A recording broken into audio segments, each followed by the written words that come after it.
This video is brought to you by the Other Way Martial Consultant. So let's start with a statement that probably sounds like it makes no sense.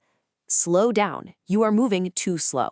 It sounds like a total contradiction, right? But here's the thing. It's not a mistake. It's actually a key, a principle that unlocks a much deeper level of skill and understanding, not just in how we move, but in how we learn, period. What you just heard is the foundation of a really powerful learning method called paradoxical teaching. And in this explainer, we're going to break it all down. We'll start with that opening paradox. Then we'll dig into the logic of why these contradictions work so well. After that, we'll look at some real-world examples, follow a student's journey through this process, and then we'll wrap up with a little mental exercise for you to try. So this question, how can moving slower possibly make you faster? It really makes you rethink what you believe about speed. The answer isn't about being lazy or lethargic. It's all about efficiency. Think of it like this. You're trading all that frantic, wasted motion for something deliberate and precise. When you cut out all the unnecessary movements, you become incredibly economical. And what happens? The action isn't just more effective, it actually ends up being faster. Now, you might be asking, why on earth would a teacher want to create confusion? Well, it's because that little moment of mental friction, that's where the magic happens. That's where real learning sparks to life. It's the thing that snaps our brains out of autopilot and forces us to really engage with a problem and solve it. So let's break down the logic behind this powerful mechanism. And look, this isn't just about being clever or telling riddles. Paradoxical teaching is a very deliberate method. The whole point is to give you a statement that, on the surface, seems totally wrong. Your conscious mind wants to just reject it. But that feeling, that rejection, is what forces you to dig deeper. You have to resolve that conflict. And in that process, you end up discovering the real principle for yourself. The psychological engine that makes all this work is something called cognitive dissonance. When you hear slow down to go faster, your brain feels this friction. It's holding two ideas that just don't fit together, and that creates a kind of discomfort that your brain naturally wants to fix. It's that internal drive, that need to solve the puzzle, that really fuels the big aha moment of understanding. So the end goal here isn't just to leave you confused. It's to push you towards a higher level of thinking. Being able to hold two opposing ideas in your head at the same time, to analyze them without just jumping to a conclusion, and then finding how they connect, that's the mark of a really adaptable and intelligent mind. It's what allows you to function when things get complex and messy. Okay, so let's move from the theory to how this actually looks in practice. These paradoxes are like special tools designed to break up that rigid black and white thinking. The idea is to build a more fluid, more intuitive grasp of the core principles that really matter. All right, let's take this paradox. Strength has nothing to do with power. This one forces you to make a really important distinction. Strength, right? That's just brute muscular force. It's isolated, it's limited. But power is different. It's the efficient use of your entire system, your biomechanics, your timing, your positioning. And when you get that right, power lets even a smaller person generate force that goes way beyond just what their muscles can do. Here's another great one.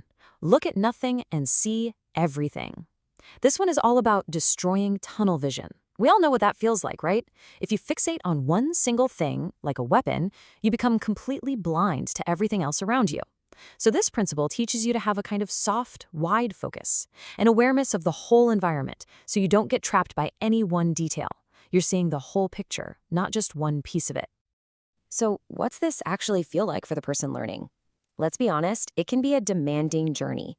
You start out really wrestling with these ideas that don't seem to make sense, but you move from that deep confusion to a place of real, solid confidence. The kind of confidence that's built on truly understanding something. And the whole point of teaching this way isn't to create robots who can just copy a technique. The real goal is to cultivate free thinkers, people who understand the principles behind what they're doing. Because when you get that, you can adapt, you can improvise, you can make the right call when it counts. You don't just know what to do, you know why it works. Now, if you're thinking this sounds frustrating, you're right. But feeling confused or frustrated is totally normal. Actually, it's a good sign. It's a sign of progress. That feeling means your brain has snapped out of its old automatic habits. So you're not failing a test, you're getting a mental workout that builds real strength. And a good instructor is there to guide you right through it.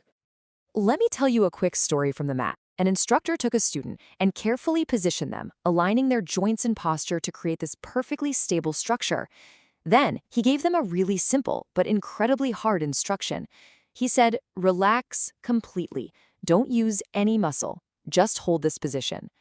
So the instructor starts leaning his full body weight against the student. And the student is just waiting to collapse, right? But they don't.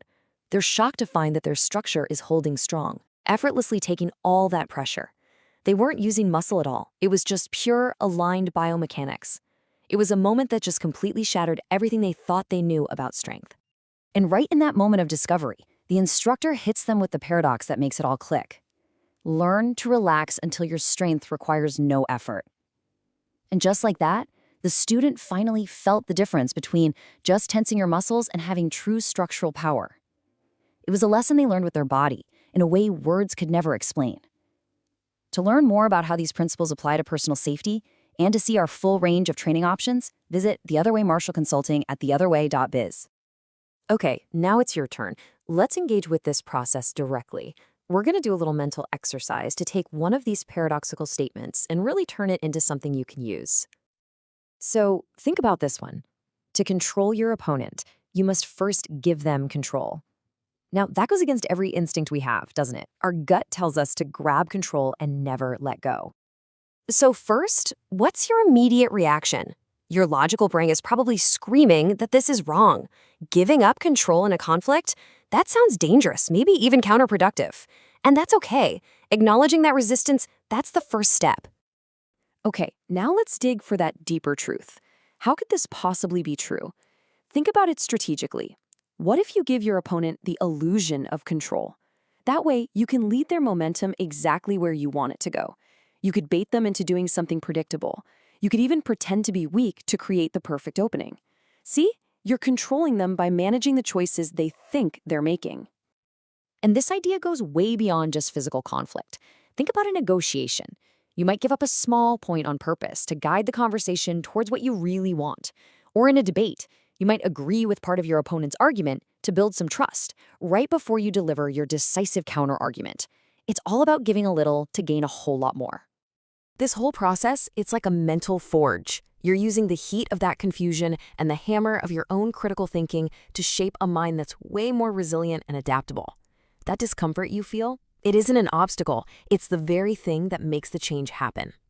And that brings us right back to where we started. That first confusing statement, slow down, you are moving too slow. Hopefully now it makes a lot more sense. It holds a clear, practical truth. Just by thinking through the ideas in this explainer, you've actually been using the method yourself, and hopefully you've come to understand it on a much deeper level. Thank you for watching this explainer video from The Other Way Martial Consulting.